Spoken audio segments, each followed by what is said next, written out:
The frost came early to Fenmore that year, and with it the smell of wet wool drying too slowly by too small a fire, of tallow smoke, of the cold iron smell that clung to the crossroads, where the wind had nothing to stop it. It was the kind of cold that got into stone and stayed there. It was the kind of cold that made old men remember worse winters, and young men swear there would be no crop worth planting by spring. Eliza Hart came into the village on the back of a carter's cart, her son on her lap, her whole life in a trunk no bigger than a coal scuttle. She was the kind of woman a room forgot the moment she left it, not pretty in the way that turned heads at a dance, not plain enough to be pitied, either just a woman with red capable hands and a face that had learned early not to ask for anything.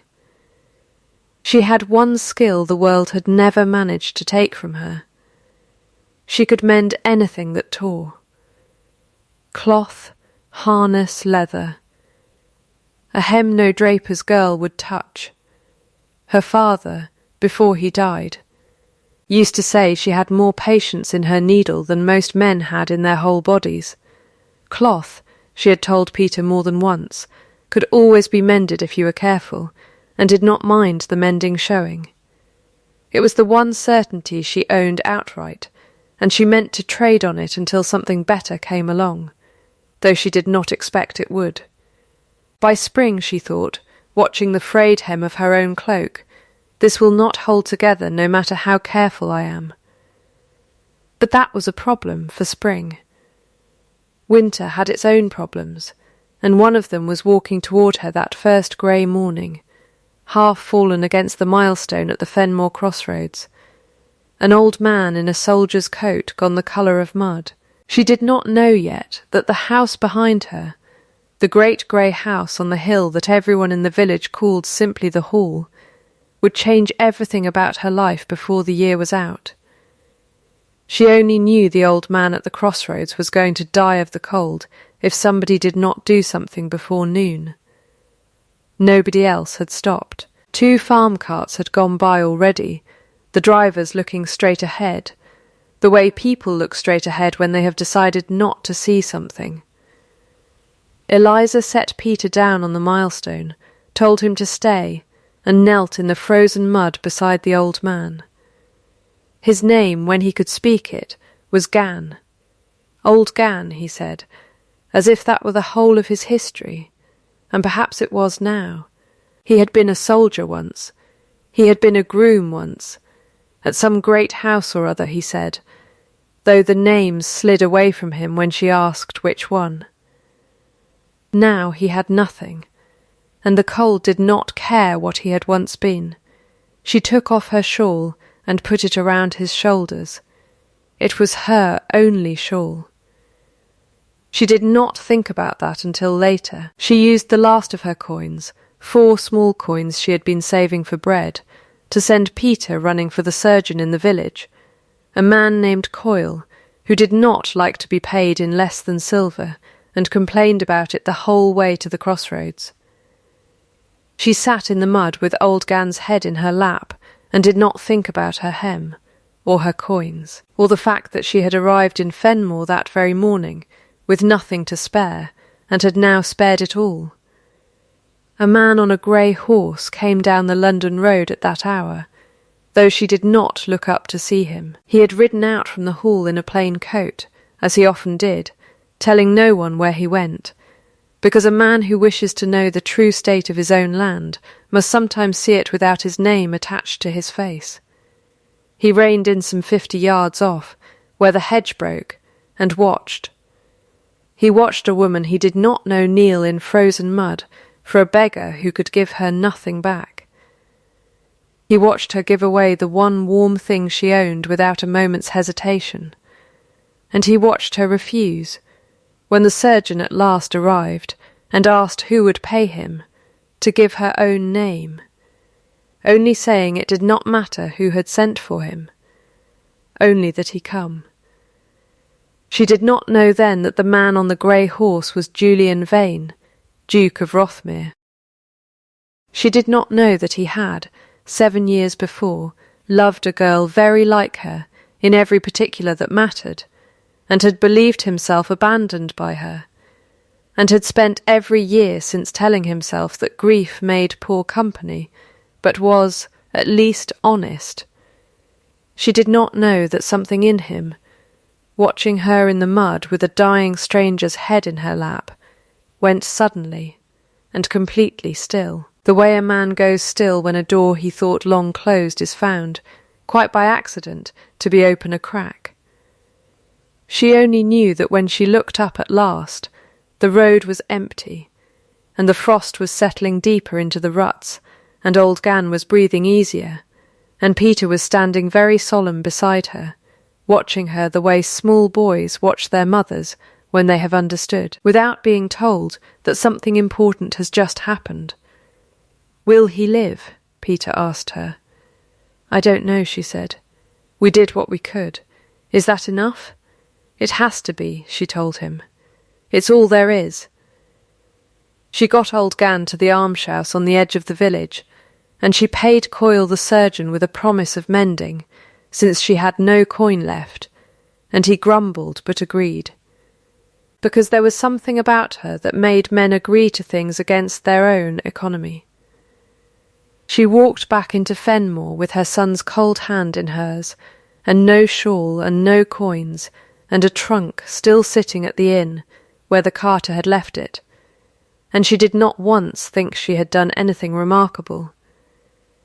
She did not know that a groom would come to the almshouse within the hour, sent by a master who gave no name, with coin enough to keep old Gan fed and warm through the whole winter, and instructions that no one was to say who had sent it. She did not know that the same master, riding home in the last of the grey light, had already begun asking his steward, in a voice too carefully idle to be truly idle, who the woman was who had come into the village that morning with a boy and no shawl. Word travels fast in a village the size of Fenmore, and word came back to the hall within 2 days. The woman was a mender, come to take the empty cottage by the mill pond that had belonged to her late father, the old vicar here before the present one, dead these 10 years. Her name was Eliza Hart. She had a boy of 6, called Peter, and no husband that anyone had ever heard mentioned, and no one asked her about that twice, because of the way she looked at you when you did. Julian Vane heard the name Hart, and did not move a muscle of his face, which was, those who knew him would have said, entirely in character, since he had not moved a muscle of his face in company for the better part of 7 years. But something in him had gone very quiet, the way a held breath goes quiet, and he did not send for her.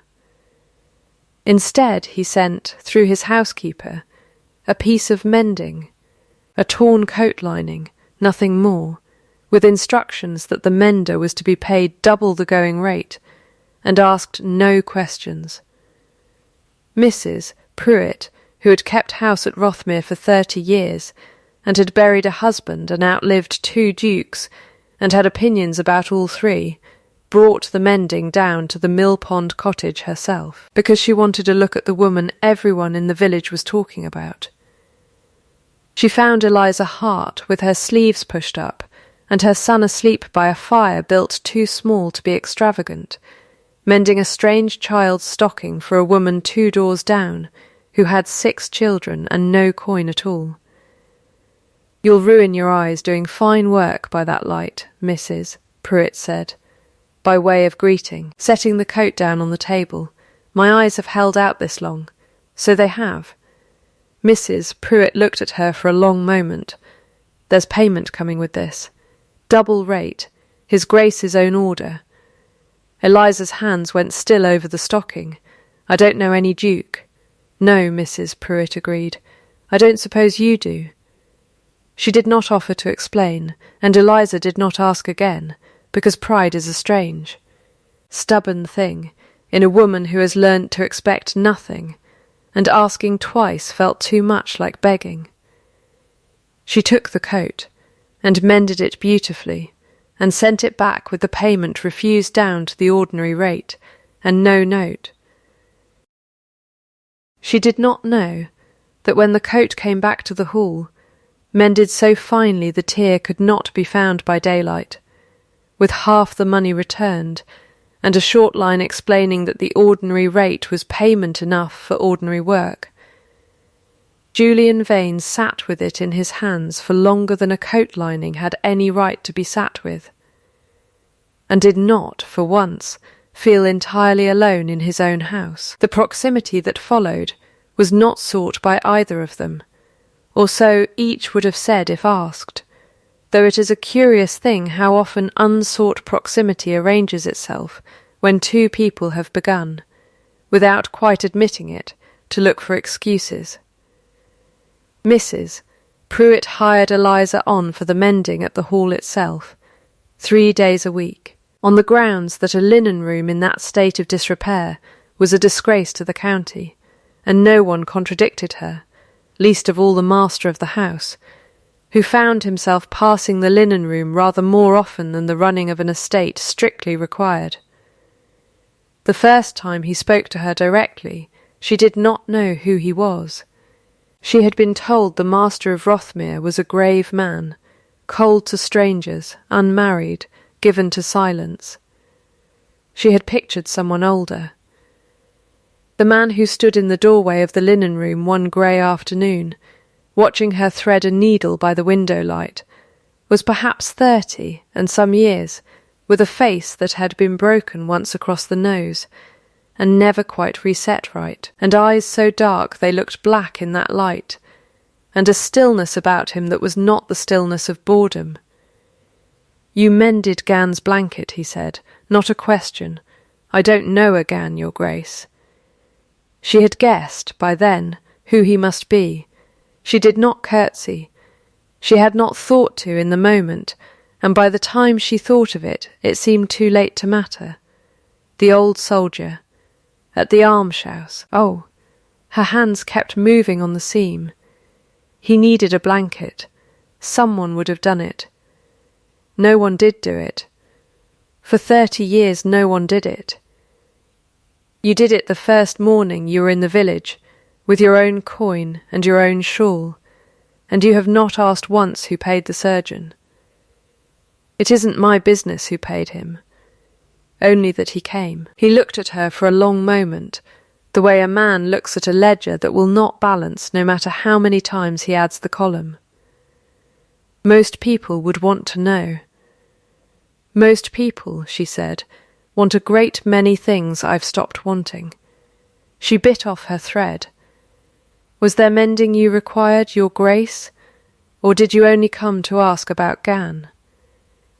He did not answer that directly. He was not, in that moment, entirely sure of the answer himself. He told her, instead, of a grief he did not name outright, a story of a woman he had loved once, who had left him without a word, years before, and how he had learned since then to keep his own counsel and expect very little of anyone's honesty.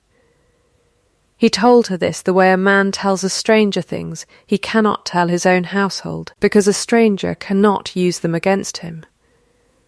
She listened, and said little, and thought, though she did not say it aloud, that a man wounded that badly by one woman's silence was not a cold man at all. He was only a man keeping the fire banked so it would not burn down the house. Before he left the linen room that day, he set a small coin on the table beside her work-basket for Gan's blanket. And this time she did not refuse it, because it was not offered to her. She did not know then that the woman who had left him without a word had never left at all. She had been told he no longer wanted her, by his own aunt, in a letter forged in his hand, and had believed it, and had gone away carrying his son under her heart, without ever knowing there was a son to carry. Quite yet. The midpoint of that winter came on a night the hall was full of guests, because Julian's aunt, Lady Augusta Vane, had descended from Bath for a fortnight, as she did most winters, to remind her nephew of his duty to marry well and marry soon. Eliza had no business being in the great hall that evening.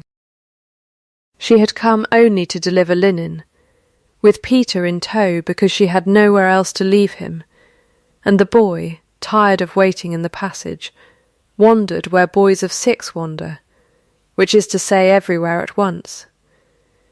He found his way to the small dining room where the Duke sat alone at a table built for 20, eating a solitary supper because he found company tiring more often than not. Peter stood in the doorway a long moment, taking in the size of the room, the candles, the silver, the one grave man at the head of a very long table. "May I eat with you?" he asked. Not shy, simply direct, in the way of children who have not yet learned that some questions are not meant to be asked of dukes. Julian looked up. Whatever he had meant to say died somewhere between his mind and his mouth. The boy's face was familiar to him in a way he could not immediately place, and it unsettled him more than a stranger's face had unsettled him in years.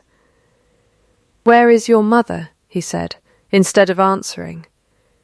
"Mending," she said to wait, but waiting is boring. Something in Julian's chest, long banked down and cold, moved without his permission. "Sit, then," he said. "There is more here than one man needs." He did not know that night why the sight of a small boy eating buttered bread with fierce concentration should make his throat ache in a way nothing had in 7 years. He only knew that when Eliza came at last, half frantic, to collect her son, and found him seated at the Duke of Rothermere's own table, laughing at something the Duke had said, he found he did not want her to take the boy away quite yet.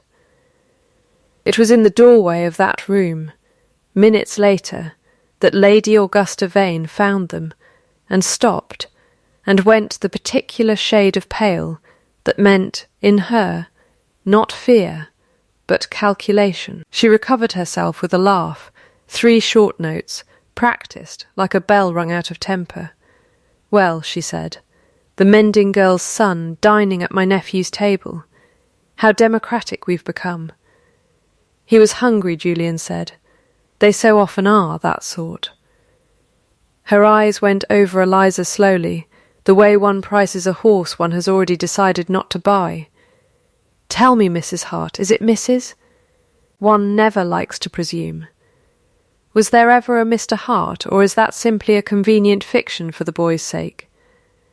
The room went very quiet. Eliza did not look away from her. "There was a Mr. Hart," Eliza said. "My father.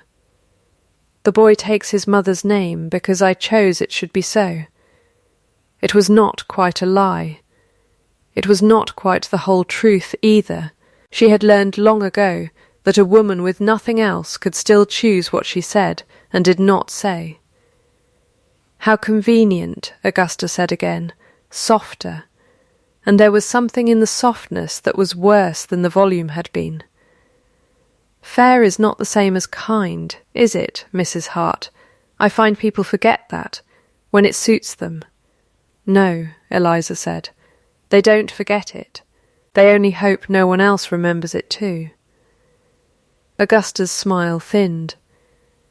Julian, watching, said nothing aloud, but he rose from his chair, and stood beside the boy's chair, and that alone was answer enough for anyone in the room who knew how to read a silence. Augusta took her leave shortly after, with the particular dignity of a woman who has lost a point, and intends to make someone pay for it later.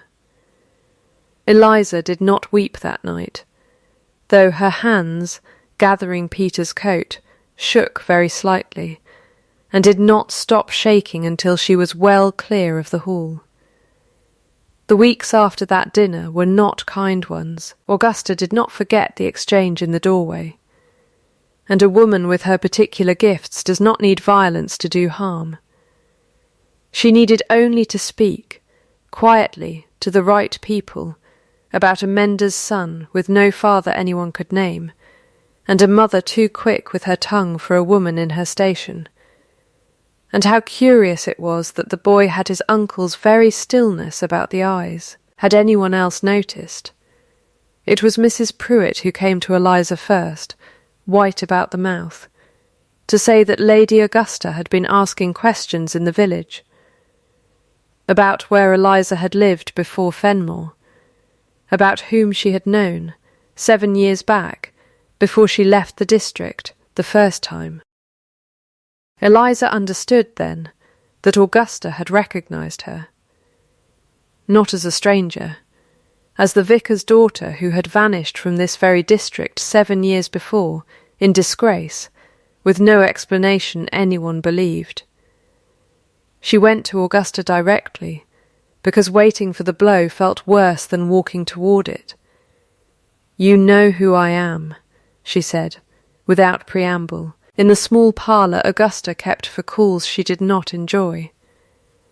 "I know who you were," Augusta said. "A vicar's daughter with ideas above her station, who was sent away before she could ruin a young man's prospects entirely. I confess I did not expect the ruin to have followed her home in the shape of a 6-year-old boy. You wrote the letter."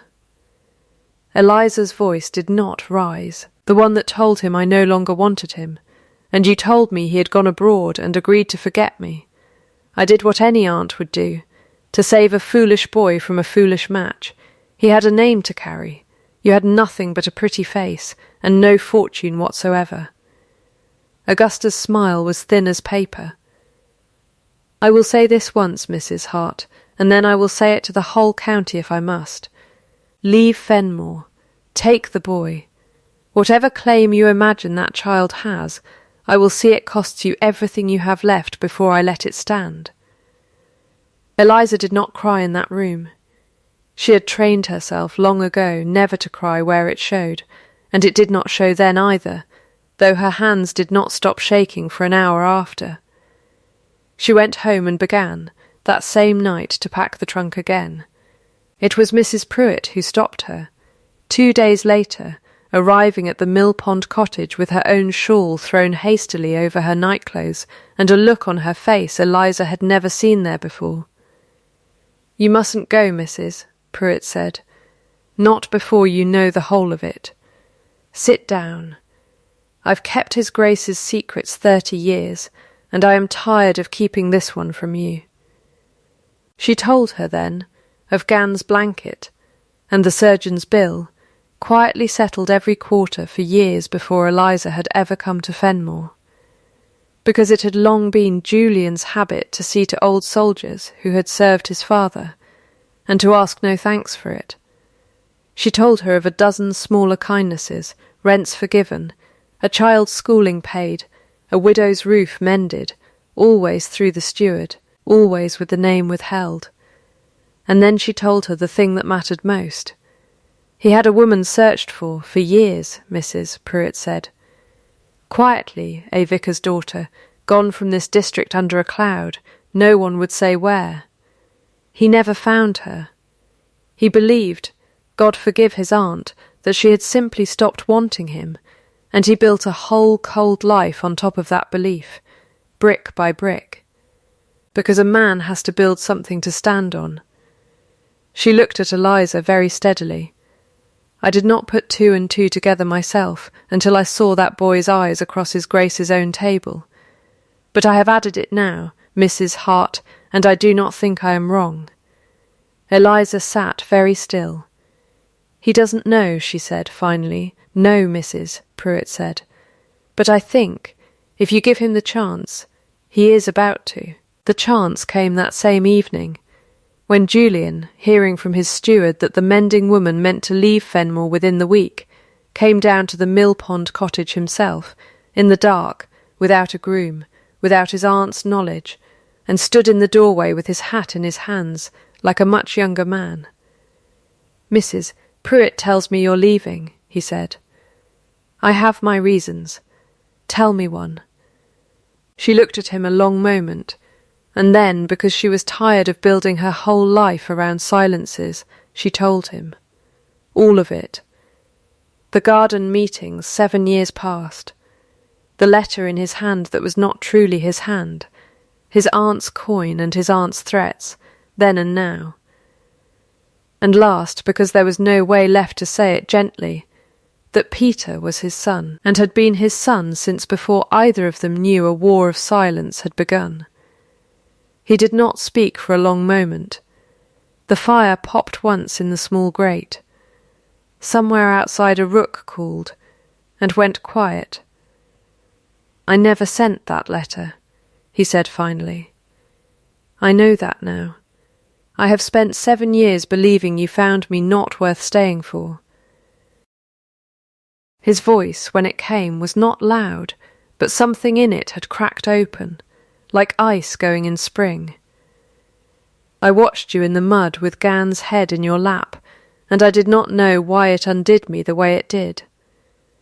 I think some part of me knew, even then, that I was watching the woman I had never stopped grieving, though my mind had not caught up with what my chest already understood. I did not tell you about Peter," she said. "I told myself it was to protect him. I think some of it was only pride. Then we are neither of us blameless, and both of us were lied to, and I would rather know the truth of that tonight than keep either of our silences one day longer." He set his hat down on the table, as if he meant to stay a while. "I am not here to press you for anything, Eliza. I will not ask you to answer tonight, or tomorrow, or before you are ready. Whatever you decide about me, Peter is my son, and he will be provided for as my son, whether you will have me or not. That is a great deal to offer a woman who once vanished on you without a word. You did not vanish. You were sent." He looked at her steadily. "I would rather have your no freely given because you have thought it through, than a yes given only because a duke stood in your doorway, and you felt you had no room left to refuse him." She did not answer him that night. He did not ask her to. He came again 3 evenings later, and this time Peter was awake. And it was Peter who let him in, before Eliza could rise from her mending, and Peter who asked, without any of the ceremony his elders seemed to require, "Are you going to marry my mother?"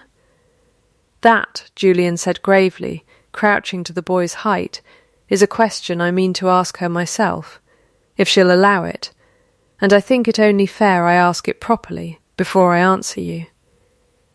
Eliza set down her needle. Her hands, she noticed, were steady, for the first time in a fortnight. "You said you would not press me," she said. "I am not pressing. I am asking.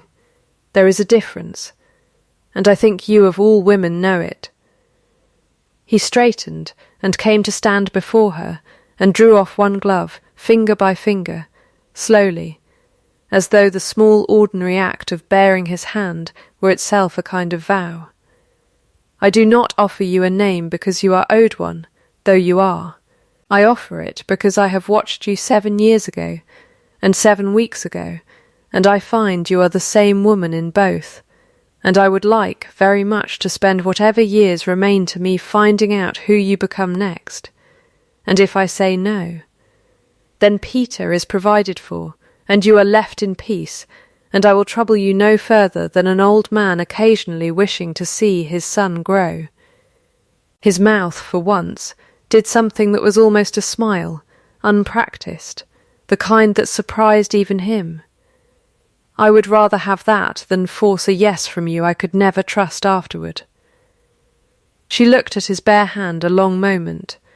Then she put her own into it, unadorned, red at the knuckles from years of needlework, and did not draw it back. "Yes," she said, "it is the only word I need to give you." He kissed her hand, not her mouth, there in the small firelit room, and it was enough, more than enough, for both of them. Lady Augusta Vane did not stay in Fenmore to see the banns read. She left for Bath within the fortnight, on the pretext of her health, and her letters, when they came, went unanswered by the new Duchess of Rothmere, who found she had very little left to say to a woman who had once tried to auction off two people's whole lives for the sake of a name. Old Gan lived out his years at the Hall. Given light work in the gardens, he swore agreed with his knees better than soldiering ever had, and was fond of telling anyone who asked that he had been saved from the cold, once, by an angel with a torn shawl, and no coin left to her name. The shawl itself was found, cleaned, mended along its worn edge by Eliza's own hand, and kept folded over the back of a chair in the small parlour, where the fire was always lit in winter. Because some things, once mended, are worth keeping exactly as they are.